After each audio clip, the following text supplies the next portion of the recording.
Now, your ABC 7 First Alert weather forecast with meteorologist John Scalzi. Yeah, so as we mentioned, it's going to be a cooler day today, and the temperatures have just not risen all that much. We have had a little bit of sunshine, though, and that's, I guess, helped to kind of brighten the day, but clouds roll in from time to time. This frontal boundary is still kind of chugging southward, slowly creeping southward. And as long as it's around until it washes away, we get a little bit of cloud cover around, more than average. 64 degrees the air temperature. Dew points now are falling, though, coming in at 57, and we have established a northerly wind flow all morning long. It's at about 10 right now. That northerly wind helping to draw down some drier air, so that should mix away some of the cloud cover, because it's not only at the surface, it's also aloft. We're getting some drier air moving in, so that should help in bringing us some a little bit more sunshine, especially tomorrow. 63 degrees in Parrish, 64 in Bradenton, Lakewood Ranch. Myakka coming in at 65. Wauchula comes in at 64. 6 in Arcadia, 67 degrees in Northport. 66 in Venice, Inglewood, and Longboat Key comes in at 64 degrees. So across the region, you can see this cloud cover kind of all associated with this meandering, sprawling, not so strong frontal boundary sinking southward.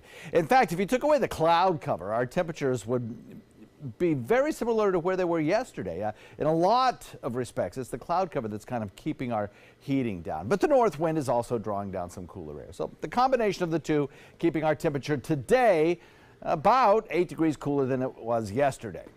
And that temperature will feel positively balmy come next week when some really cooler air starts to filter down.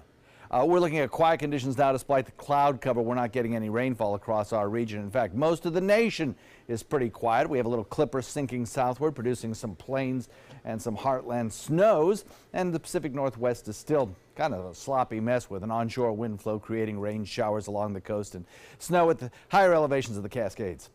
Most of the nation pretty quiet right now, but certainly there is some colder air back behind this system. As this clipper sinks southward, it draws a cold front along with it, and our cold front eventually just washes away. The low continues to drift south. We get that frontal boundary sinking into our area, and back to the west as that front sinks southward, a little area of low pressure develops on it. What we will be watching over the weekend is the exact position where that low pressure develops, and then on Sunday into Monday exactly where it tracks, whether it's a little closer to us or a little further away. A lot of that will influence just how much colder air we eventually start to drain down into Florida over the course of the next week. A little bit colder today, rain-free with some sunshine around, and then we watch that second front as it approaches. The good news is it should be just fine for our New Year's Eve celebrations. The pineapple drop should go on without a hitch, with a little bit of cloud cover around, perhaps building in again as that low develops back to the west, but don't really see any rainfall at that point.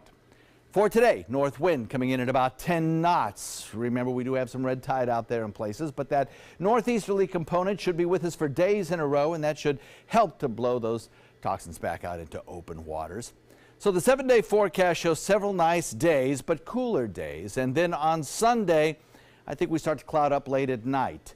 And then on Monday, we'll see the rains come in and the temperatures begin to drop. 64 will be our high temperature. We'll start to see temperatures in the 40s, I think, by the time we get to Thursday into Friday. Some computer models suggest even cooler.